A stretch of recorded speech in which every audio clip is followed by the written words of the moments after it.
Assalamualaikum warahmatullahi wabarakatuh. Kembali lagi dengan saya Putri Aziza Fitria Maharani dengan akhiran NIM 199 dari kelas Manajemen E Angkatan 2021.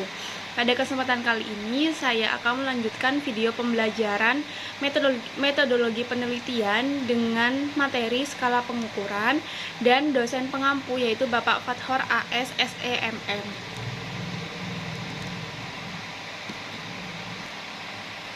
Pengertian skala pengukuran. Secara umum, skala pengukuran merupakan sarana untuk menentukan panjang pendek interval yang telah ditentukan dalam suatu alat ukur. Salah satu cara agar bisa mengetahui panjang pendek interval dapat dilakukan dengan melakukan alat pengukuran. Menurut Sugiono 2016, skala pengukuran merupakan kesepakatan yang digunakan sebagai acuan untuk menentukan panjang pendeknya interval yang ada dalam alat ukur sehingga alat ukur tersebut bisa bila digunakan dalam pengukuran akan menghasilkan data kuantitatif.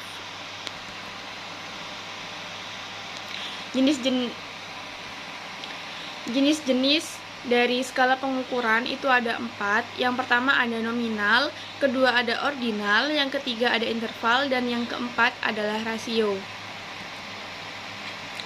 Yang pertama skala nominal. Skala nominal yang paling sederhana disusun menurut jenis atau kategori hanya sebagai simbol untuk membedakan sebuah karakteristik dengan karakteristik lainnya. Contoh untuk skala nominal adalah jenis kelamin, yaitu pria dan juga wanita. Sedangkan skala ordinal merupakan skala pengukuran yang menunjukkan jarak interval antar tingkatan tidak harus sama. Skala ordinal setingkat lebih tinggi dibandingkan dengan skala nominal.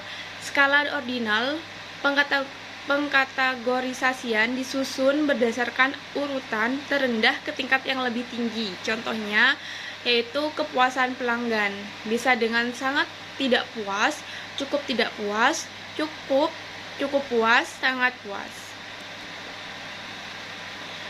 Skala interval adalah skala pengukuran kuantitatif di mana ada keteraturan perbedaan antara dua variabel bermakna dan sama, dan kehadiran nol bersifat arbiter.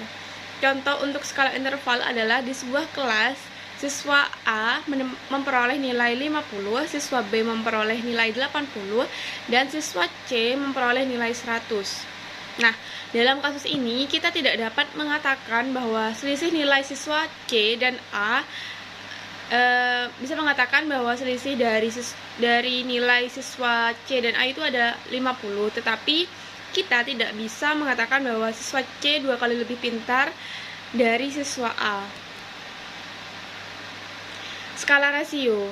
Skala rasio adalah skala pengukuran data dalam penelitian yang lebih sering digunakan untuk membedakan, mengurutkan, dan membandingkan data. Skala rasio adalah skala paling tinggi dibandingkan 3 jenis skala yang sudah disebutkan sebelumnya.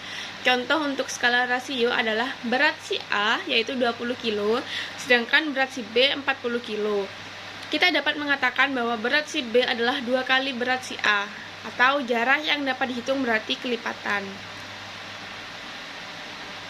Jenis-jenis skala sikap. Yang pertama itu ada Dictmus scale, yang kedua ada kategori scale, Likert scale, dan yang keempat ada semantic differential.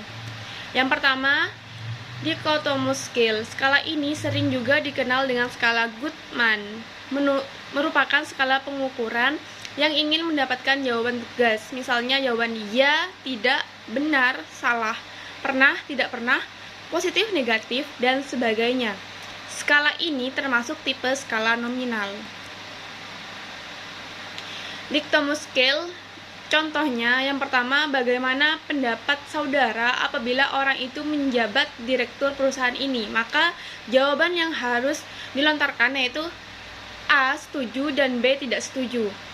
Contoh yang kedua, apakah pemimpin saudara pernah melakukan pemeriksaan di ruang kerja Anda? Maka jawaban yang tepat adalah pernah atau tidak pernah.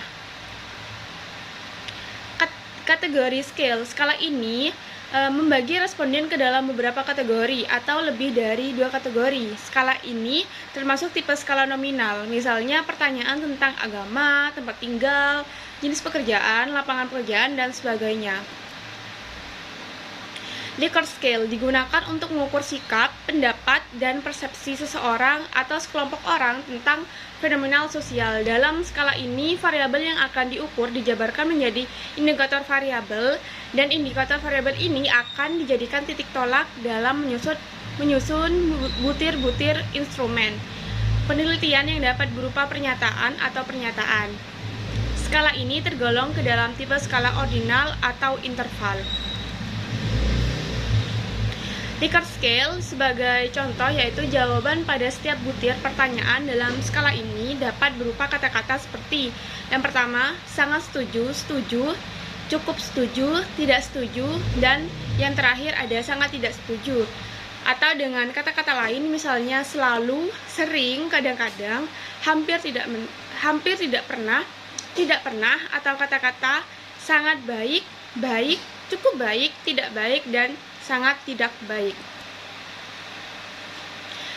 Semantik diferensial. Semantik diferensial merupakan skala yang dapat digunakan untuk mengukur sikap, hanya saja bentuknya tidak merupakan pilihan ganda maupun checklist, akan tetapi disusun dalam bentuk satu garis kontinum dengan jawaban sangat positif terletak di paling kanan garis dan jawaban yang sangat negatif terletak di bagian kiri garis ataupun sebaliknya. Data yang diperoleh adalah data interval dan biasanya skala ini digunakan untuk mengukur sikap atau karakteristik tertentu yang dimiliki oleh seseorang. Di samping itu, skala ini dapat digunakan untuk melihat bagaimana pandangan seseorang terhadap suatu konsep atau objek, apakah sama atau berbeda. Contohnya, jawaban yang diberikan oleh responden dengan menggunakan skala ini berada pada rentang jawaban yang positif sampai dengan negatif. Responden dapat memberikan jawaban disesuaikan dengan persepsi terhadap fenomena yang dinilai. Jika angka 1 sampai dengan 5 menunjukkan nilai negatif sampai dengan sangat positif, dan responden memilih angka 5 sebagai persepsi mereka. Ini berarti bahwa persepsi responden terhadap apa yang dinyatakan sangat positif. Sedangkan bila memberi jawaban pada angka 3 berarti cukup positif, dan bila memberi jawaban pada angka 1 maka persepsi responden terhadap apa yang ditanyakan sangat negatif. Baik, mungkin hanya itu yang bisa saya sampaikan. Kurang lebihnya terima kasih. Wassalamualaikum warahmatullahi wabarakatuh.